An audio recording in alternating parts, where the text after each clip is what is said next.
that person who focuses on you, because it's always you against you. So always remember, when you feel like you're drifting into yourself, it's actually okay. We need to learn to actually be okay with ourselves. Take yourself for a date. Take yourself for a vacation. It's actually okay. You always don't need to have people around you to turn around the magic and enjoy the moments we call life. You can make a lot of magic out of it. Hello, happy human. How are you doing? As always, it's so amazing to connect with you via the Happy Humans Foundation space, where we talk about light. We were all born with light. Sometimes you tend to forget that. And Happy Humans Foundation is here to remind you of that light that you carry and that you can blossom every now and then. I'm Sophia Wawero, happy to be your host. Let's do this. Let's get on to it. So today is going to be a very interesting episode where we talk about silence, stillness, and solitude. Sometimes we get scared of being alone, but guess what? Being alone is where there is peak productivity, is where you awaken your creative genius. Think about it for a second. How do you spend your time? Most of the times you spend your time breaking it down, 24 hours of your day. You wake up, you're probably by yourself. You go to work, the better part of your day, you're working by yourself.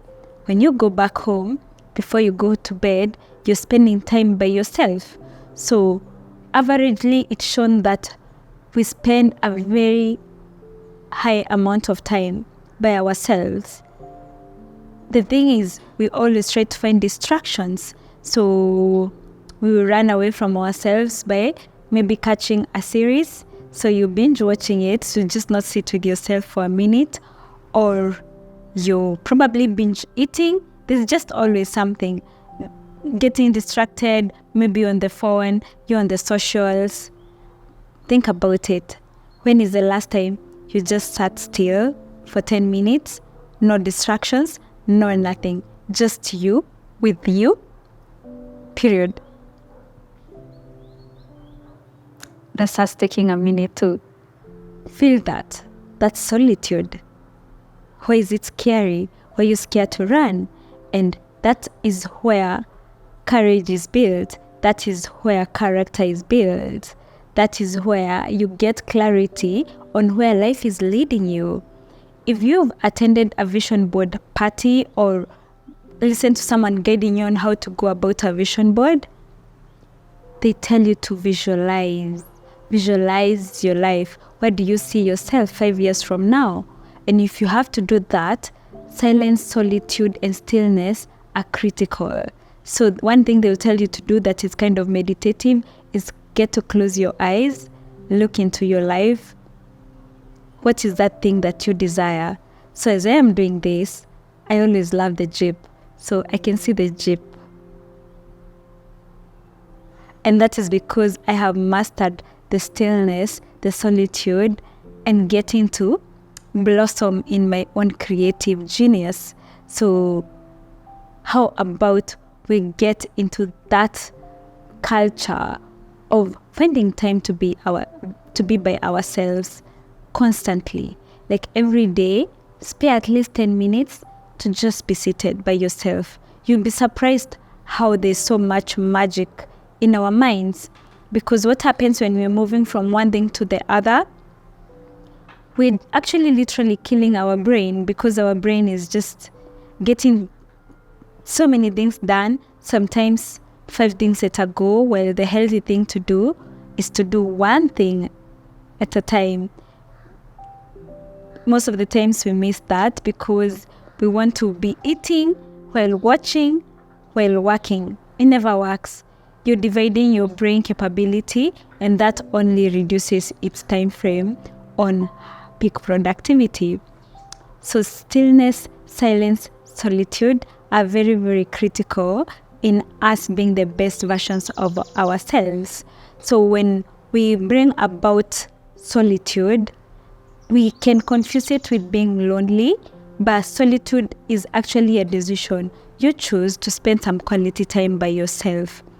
And we all getting to evolve so much, and everyone is working on their journey of being the best version of themselves.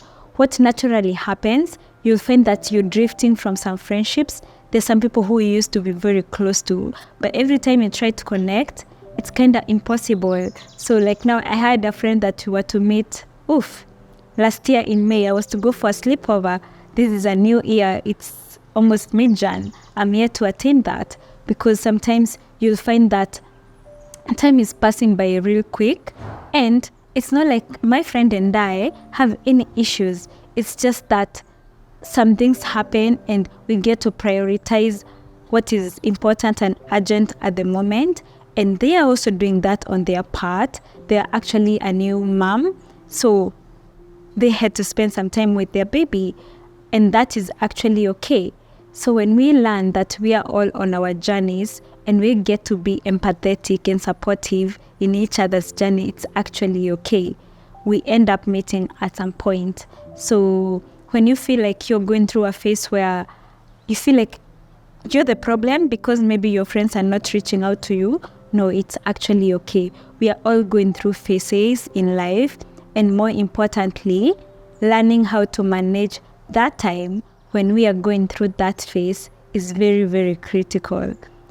Silence, stillness, solitude.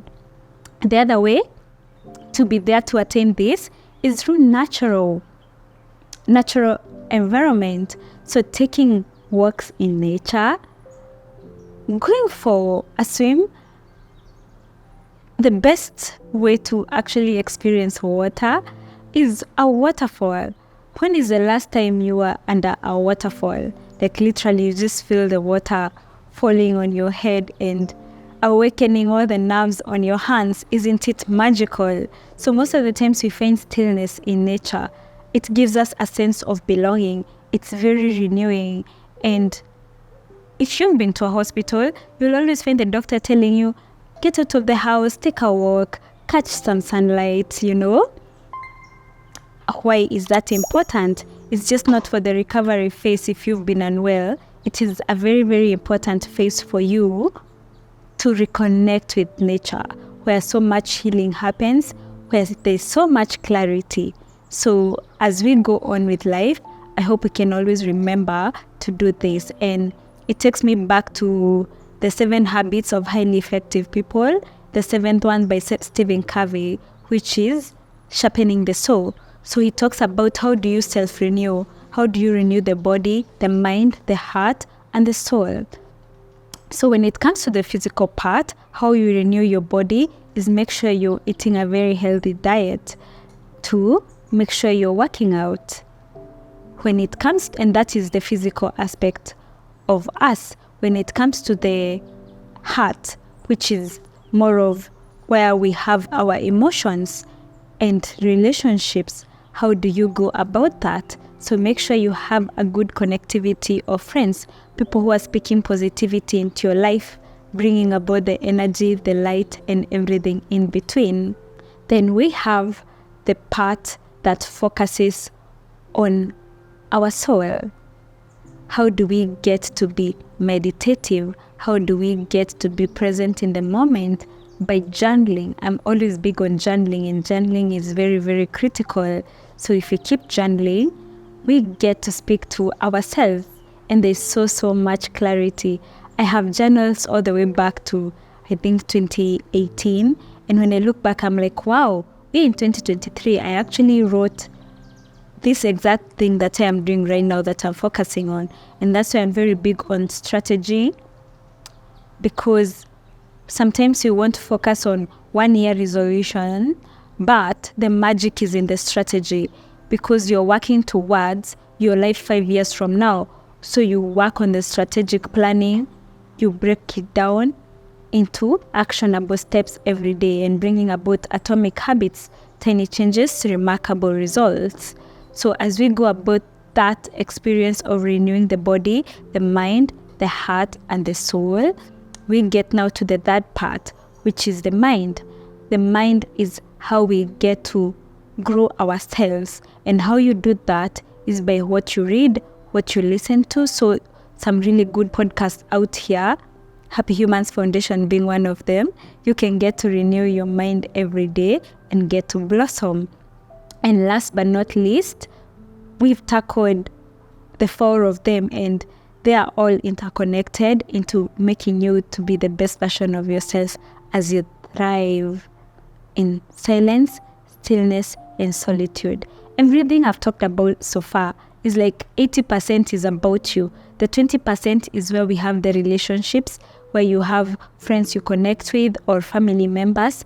But can you imagine, like 80% is highly reliant on you being that person who focuses on you, because it's always you against you. So always remember, when you feel like you're drifting into yourself, it's actually okay. We need to learn to actually be okay with ourselves. Take yourself for a date. Take yourself for a vacation. It's actually okay. You always don't need to have people around you to turn around the magic and enjoy the moments we call life. You can make a lot of magic out of it. So you have my best regards as you go on with that path of redefining who you are, on that path of silence, stillness, and solitude. It's so powerful, and it's how you get to awaken your creative genius. You'd be surprised by how many things you can literally attain by listening to you. We were all born with that light, and to get to be in the space where we interact with it is by being the best versions of ourselves, by reconnecting with it. And last but not least, it brings me to the power of the 5 a.m. club. How you go about your morning, on your morning, and elevate your life. Because everything I've mentioned, it's part of the morning routine. When you're getting to be by yourself through the journaling process or the meditating or the prayer, it's you learning to be okay still by yourself. Do that, then get to read something and practice your morning routine. It changes the narrative completely. As always, it's never a goodbye. It's a see you later. All the best as you work on being the best version of yourself on stillness, silence, and solitude.